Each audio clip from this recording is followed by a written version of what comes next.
नमस्कार दर्शकों, मैं अभिनव कुमार अपने YouTube channel Abhinav Kumar astrology channel के माध्यम से आज आप लोगों के सामने YouTube का नया वीडियो लेकर आया हूं, जिसमें मैं आज आप लोगों के सामने चर्चा करने वाला हूं सेलिब्रिटी हॉरोस्कोप एनालिसिस के विषय में।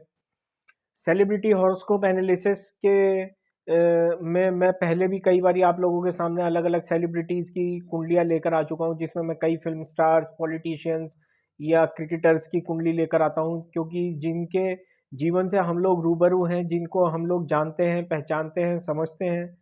अगर उनके जीवन के बारे में हमें पता लगे तो हमें ये मालूम पड़ सकता है कि कौन सा ग्रह किस दशा में क्या फल देगा, किस नक्षत्र में क्या फल देगा, किस राशि में क्या फल देगा।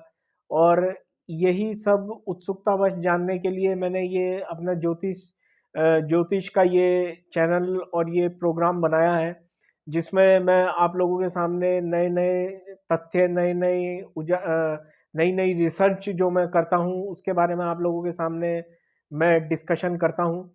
और मैं आशा करता हूँ कि मेरे द्वारा दी गई जानकारी आप लोगों को पसंद भी आती होगी और आप लोग मेरे वीडियो को पूरा देखते होंगे, ये नहीं कि आगे सरका के बिल्कुल आगे सरका दिए करते होंगे। तो दर्शकों, जैसा कि आज मैं जिक्र करने वाला हूं, आज के हमारे सेलिब्रिटी हॉरोस्कोप एनालिसिस में सेलिब्रिटी हैं सचिन तेंदुलकर, जिनके नाम से हम लोग अच्छी तरह वाकिफ हैं, जो हमारी इंडियन क्रिकेट टीम के कैप्टन भी रह चुके हैं और बहुत मास्टर प्लेयर हैं, मास्टर ब्लास्टर जिन्हें बोलते हैं, और जिन्हें क्रिकेट का भगवान भी कहा जाता है।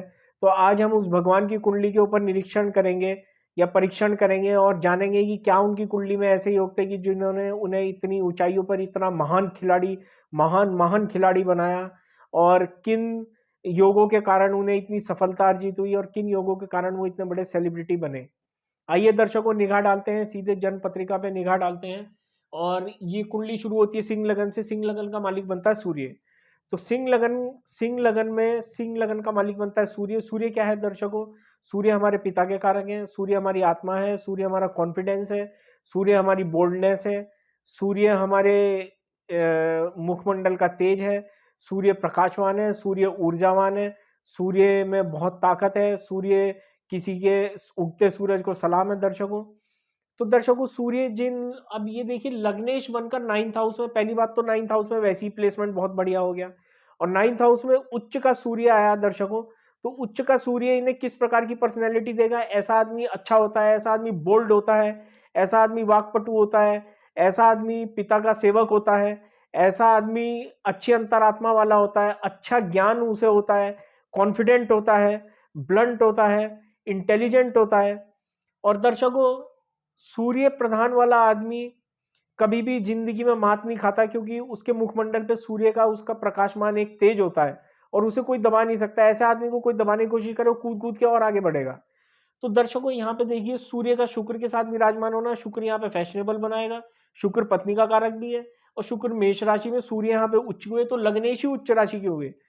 दर्शकों, मैं आपको बताना चाहता हूं कि हमारी कुंडली में सबसे मेन होता है लग्नेश।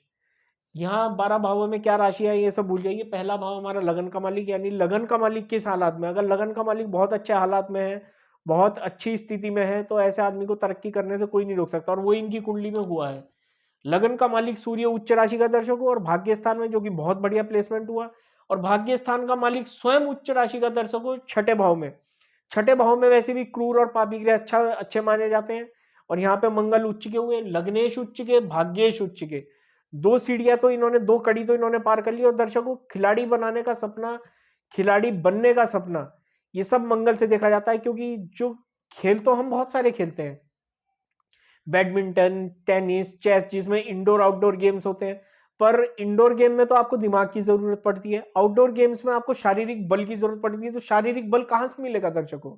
वो आपको मिलेगा मंगल से। मंगल यानी ऊर्जा, सूर्य यानी ऊर्जा। तो इनकी कुंडली में सूर्य भी उच्च का और मंगल भी उच्च का, और मंगल वापस अपने ही घर को देखता है उच्च का होकर। तो दर्शकों, ये बहुत अच्छा महान योग बना, महान खिलाड़ी बनने का योग बना। और ये दर्शकों, इस मंगल की दृष्टि 12वें घर पे, तो इंटरनेशनल प्लेयर बनाने का काम भी करेगा ये। और इंटरनेशनल भाव का मालिक चंद्रमा बनता है यहाँ पे। अब दर्शकों, बात करते हैं इनकी कुंडली में। जैसे हम सभी लोग जानते हैं कि इन्होंने विद्या अर्जन इन्होंने बहुत लंबा नहीं किया, बहुत ज्यादा अच्छा भी नहीं किया। तो उसका कारण क्या रहा? तो देखिए पंचम स्थान का मालिक बनता है बृहस्पति, वो नीच का होके षष्ठम स्थान में। हालांकि नीच भंग तो हुआ, मंगल जो पंच महापुरुष रोचक योग में है, उसने नीच भंग तो करा है बृहस्पति का, पर फिर भी नीच ग्रह तो नीच ही होता है ना दर्शकों, वो इतनी जल्दी से अपनी नीचता नहीं छोड़ेगा। तो नीच ग्रह में इन्हें पढ़ाई लिखाई में सफलता लेने में थोड़ी सी रुकावट, या दर्शकों क्योंकि बृहस्पति शिक्षा का कारक है, ऐसा आदमी अगर पेपर या इंटरव्यू देने जाए उससे पहले ही बीमार पड़ जाएगा, या उससे पहले ही उसे कुछ चोट लग जाएगी, या उसके पेट में दर्द हो जाएगा, या उसे विघ्न बाधा आएंगे शिक्षा में खूब, वो आसानी से विद्या अर्जन नहीं कर पाएगा। तो दर्शकों अब बात करें दर्शकों, दूसरी बात है पंचम स्थान में राहु चंद्रमा का ग्रहण दोष। इस ग्रहण दोष ने एकदम भावुक सेंटिमेंटल डिसीजन मेकिंग एबिलिटी कम कर देता है ये, और थोड़ा सा पढ़ाई में भी, क्योंकि पढ़ाई के घर में है, औलाद के घर में है, एंटरटेनमेंट और प्रेम के घर में है, तो पढ़ाई भी बहुत ज्यादा काम नहीं आती है ऐसे आदमी के। अब राहु चंद्रमा का बनता है दर्शकों ग्रहण दोष, और राहु यहाँ पे नीच राशि का है, धनु राशि का, चंद्रमा यहाँ पे मित्र राशि का है, चंद्रमा व्ययेश होकर, हालांकि सूर्य चंद्रमा को व्ययेश होने का दोष नहीं लगता है, क्योंकि सूर्य चंद्रमा यूनिवर्सल प्लेनेट है दर्शकों, वो जीवनदायक ग्रह है। तो इसी वजह से राहु चंद्रमा का ग्रहण दोष, जिसमें चंद्रमा दूषित हुआ तो मन में डिसीजन मेकिंग एबिलिटी पावर कम, या डिसीजन मेकिंग पावर कम हो जाती है, और आदमी बहुत इमोशनल सेंटिमेंटल भावुक किस्म का हो जाता है। तो दर्शकों इस ग्रहण योग का इलाज होना जरूरी है, उधर नीच के बृहस्पति का इलाज होना जरूरी है, और गुरु मंगल का परिजात योग बनता है जो इन्हें विश्वविख्यात बनाता है इंटरनेशनल प्लेयर, क्योंकि दोनों की दृष्टि विदेश स्थान पे है जो कि पूरे विश्व में इन्हें ख्याति दिलाएगी। अब दर्शकों बात करते हैं बुध की। बुध देखिए धन भाव का मालिक होकर वापस धन भाव को देखता है, ये बहुत बड़ा प्लस पॉइंट हुआ दर्शकों, और बृहस्पति की दृष्टि धन भाव पे। तो दर्शकों और हम इससे ज्यादा क्या मांग सकते हैं कि धन भाव का मालिक वापस धन भाव को देखे, और धन भाव पे बृहस्पति की दृष्टि होना दर्शकों, यही अपने आप में एक दुर्लभ योग है कि बृहस्पति की दृष्टि में अमृत है। वो भले ही नीच राशि के सब कुछ है, वो अलग बात है, पर बृहस्पति की 9वीं दृष्टि धन भाव पर होना और धन भाव के मालिक की दृष्टि वापस अपने धन भाव पर होना, तो अच्छा धन एकत्रित करने का योग बनता है। ये योग हर कोई चाहता है दर्शकों हमारी कुंडली में हो, तो इनकी कुंडली में स्वयं ये विराजमान है। अब दर्शकों हम हर कोई जानता है कि सचिन तेंदुलकर जी ने लव मैरिज की है, और इनकी पत्नी इनसे 5 साल बड़ी भी है। तो दर्शकों सप्तम स्थान का मालिक बनता है शनि। शनि अपने से बड़ी या इंटरकास्ट इंटर रिलीजन मैरिज कराता है, और शनि अपने से केंद्र में सुख स्थान में, यानी कि पत्नी भी अच्छी होगी, सुंदर होगी, सुख देने वाली होंगी, अच्छा वैवाहिक जीवन रहेगा। और सप्तम स्थान पर वापस शनि की दृष्टि, दर्शकों 10वीं दृष्टि शनि की वापस सप्तम स्थान पे, तो ये बड़ा सुंदर योग बना। और पत्नी का कारक ग्रह शुक्र भाग्य स्थान में, यानी कि पत्नी के जीवन में आने के बाद में और ज्यादा भाग्य उन्नति या भाग्य में वृद्धि, क्योंकि दर्शकों शुभ ग्रह शुभ स्थानों पे अच्छा फल देते हैं, पाप ग्रह पाप स्थानों में अच्छा फल देते हैं। जैसे उपचय भाव है हमारे 3, 6, 10 और 11, ये उपचय भाव है, इनमें पापी ग्रह क्रूर ग्रह अच्छा फल करते हैं, और नवम भाव पंचम भाव लगन भाव ये हमारे शुभ स्थान है, यहाँ पे शुभ ग्रह अच्छा फल करते हैं। तो यहाँ पे दर्शकों शुक्र का विराजमान होना जो ये बताता है कि अच्छी पत्नी मिलेगी और अच्छा वैवाहिक जीवन रहेगा। और दर्शकों अब बात करें इनकी कुंडली में एक बड़ा दुर्लभ योग है जिसे हम बोलते हैं काल सर्प दोष। काल सर्प दोष में यहाँ पे देखिए राहु धनु राशि के और केतु हैं नीच राशि के लाभ स्थान में। अभी दर्शकों काल सर्प दोष अन्य प्रकार की बाधाएं, अन्य प्रकार की इंजरीज, चोटिल बाधाएं, मानसिक उत्पीड़न, मानसिक बाधाएं, या मानसिक किसी प्रकार का तनाव होना, या डिसीजन मेकिंग पावर कम होना, इनेबिलिटी होना, किसी प्रकार का कोई रोग होना, मानसिक रोग होना, या दर्शकों इन्हें थोड़ा सा वात पित्त कफ की भी समस्या हो सकती है। तो दर्शकों ये कौन से प्रकार का कालसर्प योग है मैं आपको बता देता हूं। मुख्य 12 प्रकार के कालसर्प योग होते हैं।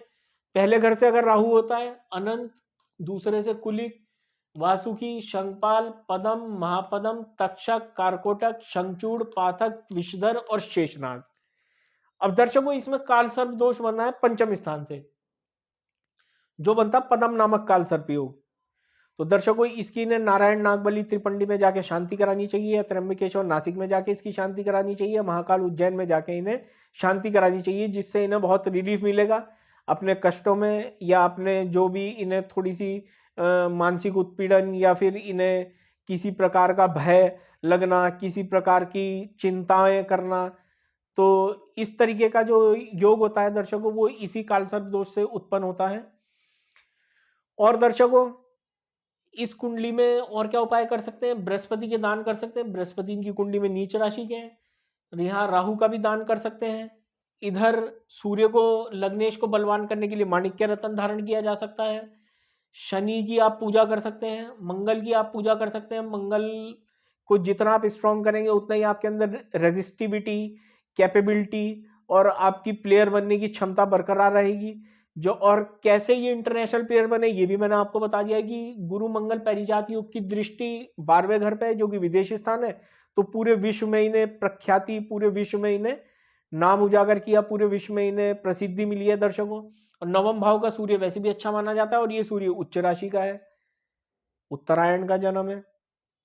तो दर्शकों, इस प्रकार से सेलिब्रिटी हॉरोस्कोप एनालिसिस में मैं आप लोगों के सामने पहले भी कुछ ना कुछ तथ्य लेकर आता रहा हूं और कुछ लोगों की डिमांड आई है दर्शकों की आप टिप्स भी दिया कीजिए। तो आज का मैं ये टिप ये देना चाहूँगा कि जैसे हम लोगों के घरों में हमारे बेडरूम होता है, तो मैंने कुछ घरों में वास्तु विजिट में ये पाया है, आज का टिप जो वास्तु से रिलेटेड है उसमें ये पाया है कि वास्तु के अनुसार बेडरूम में कभी भी कोई बीम नहीं होना चाहिए और मिरर नहीं होना चाहिए। मिरर हो तो उसे ढक दें और बीम तो कभी नहीं होना चाहिए, क्योंकि बेडरूम हमारा शयन कक्ष स्थान है, हमारे विश्राम का स्थान है, हमारा विश्राम घर है।